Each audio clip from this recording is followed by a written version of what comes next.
नमस्कार, मैं हिमांशु त्रिपाठी। आप देख रहे हैं the earth news India. Bhim army की साइकिल यात्रा आज निकली है विधानसभा आलापुर पूरे परिसर को घूमते हुए थाना क्षेत्र जहांगीरगंज से खरगुपुर गांव में आज जा पहुंची है। बहुत जो है धूमधाम से इनका स्वागत किया गया। भीम आर्मी जल्द ही एक बड़ा नाम बन के उभर रही है। विधानसभा में सारे पार्टियों के लिए एक चिंता का विषय बनी हुई है।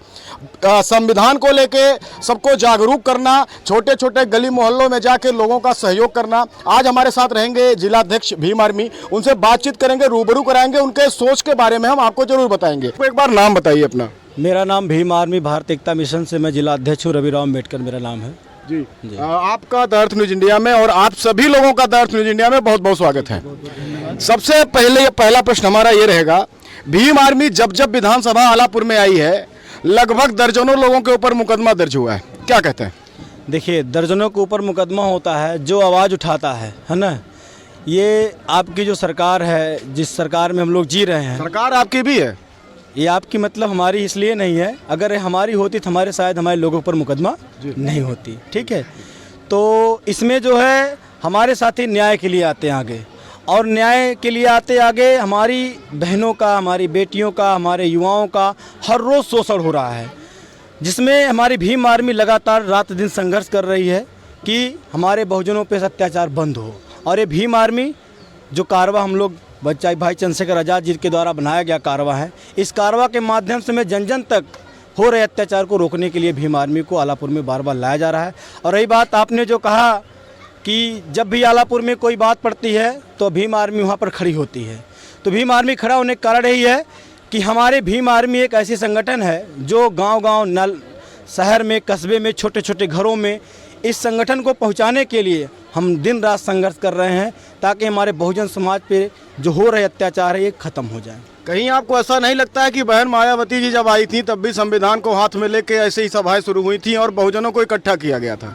आज भीम आर्मी कहीं बहुजनों को तोड़ तो नहीं रही है कि 3-4 दिशा में बढ़ जाए, वहाँ चौथे पार्टी का लाभ हो जाए? देखिए, रही बात बीएसपी की, बीएसपी तो हमारे पूर्वजों ने इसको पैदा किया था। मानव कांसीराम साहब ने संघर्ष पर खड़ा किया था, और मैं ना बीएसपी का विरोध, मुझे भीम आर्मी संगठन के माध्यम से हर एक युवाओं को मजबूत करना है। जब हमारे युवा मजबूत हो जाएंगे, उन्हें वो खुद तय कर लेंगे वो किस तरफ जा रहे हैं या क्या करना चाहते हैं। ना मैं बीएसपी की बात करता हूँ, ना बीएसपी के मैं विरोध में हूँ, क्योंकि अगर आज बीएसपी हमारे लिए होती तो मुझे इस संविधान को दोबारा दिखाने की जरूरत नहीं पड़ती। आज बीएसपी हमको दिखाने को, फिर से जो हमें संविधान दिखाने का मकसद ये है कि हर रोज़ अत्याचार, बलात्कार हो रहे, क्या बहन जी को दिखाई नहीं दे रहा है? क्या बहन जी को ये बात नहीं पहुंची जा रही है? क्या उनके कार्यकर्ता रोड पे नहीं आ सकते हैं? क्या बहन अब अत्याचार सहने के लिए बनाई गई है? हमारी भीम आर्मी इसे बर्दाश्त नहीं करती है। हम अत्याचार के लिए लड़ेंगे, जब तक सांस रहेगी तब तक लड़ेंगे, और जब तक हमारे समाज का न्याय नहीं मिलेगा तब तक हम इस भीम आर्मी संगठन को भारत का संविधान दिखा करके लोगों के बीच में आते रहेंगे। पहले प्रश्न में हम फिर वापस आते हैं। जब भी आपका रैली हुआ, जितने लोगों के ऊपर मुकदमा दर्ज हुआ, ऐसी कौम के ऊपर मुकदमा दर्ज हुआ जो दिन भर मेहनत करती है, शाम को दिहाड़ी पाती है और अपने घर पे सब्जी लेके आती है, बच्चों को खिलाती पिलाती, किसी तरीके से जीवन यापन करती है। उन्हीं लोगों के ऊपर मुकदमा दर्ज हुआ सैकड़ों की संख्या में। आज उन 1.5 लाख 2-2 लाख के कर्जे में है, किसी तरीके से सुप्रीम कोर्ट से जाके बरी हुए हैं। अब आप बताइए, वो कवर करने के लिए आप आते हैं कि उनको कर्जा में डालने के लिए आते हैं? देखिए, इस बात से मैं आपको साफ स्पष्ट कर देता हूं कि इतिहास जब भी लिखता है एक मजदूर लिखता है, ठीक है? और जो जेल गए हैं उनको अपनी बहन का दर्द पता है, ठीक है? इसीलिए उनके वो लड़ रहे हैं और लड़ करके जेल जा रहे हैं।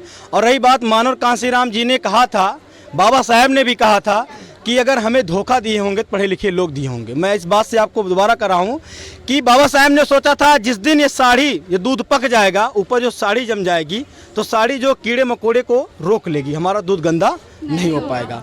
तो जो पढ़े लिखे लोग थे, जैसा आपने उठाया मजदूर लोग जाते हैं जेल, मजदूर ही इतिहास लिखता है, तो वही मजदूर ही जो आज बचा हुआ दूध है, हमारे मजदूर लोग, चाहे लोग फांसी पे चढ़ा दें या चाहे हमारे ऊपर कोई मुकदमा लगा दें, हम डरने वाले नहीं है, लेकिन बहन के लिए खड़े रहने वाले लोग हैं। जब पढ़े लिखे लोग ही जो है उत्पाद पैदा करते हैं, BR अम्बेडकर कितना पढ़ा लिखा कोई नहीं था, उन्हीं का संविधान लेके खड़े हैं आप। बिल्कुल, देखिए बाबा साहब ने अपनी लड़ाई जैसे भी लड़ी है बहुजन समाज के लिए, उस समय क्या था, हम लोग उस समय नहीं थे, लेकिन ये भारत का संविधान जो उन्होंने दिया हमारे समाज को, हमारे लोगों को, पूरे भारत को एक अच्छा एक मजबूत स्तंभ दिया है, जिसको लेकर के मैं आपके बीच में अवगत हूँ।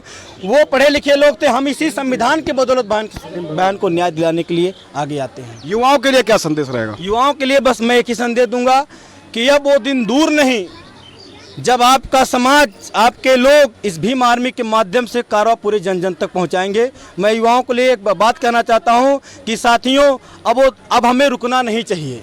हमें इस कारवा को संसद, सड़क से संसद, जिस प्रकार से आज मैंने बहुजन संविधान यात्रा आलापुर से जो है दुर्गपुर तक अभी पहुंचा हूं, इस माध्यम से मैं अपने युवाओं को कहना चाहता हूं कि आने वाले समय अगर हम इसमें नहीं आते हैं, अपने इस बहन बेटियों के जो रोज़ अत्याचार हो रहे हैं, अगर इससे हम नहीं लड़ते हैं तो आने वाला नंबर मेरा भी आ सकता है।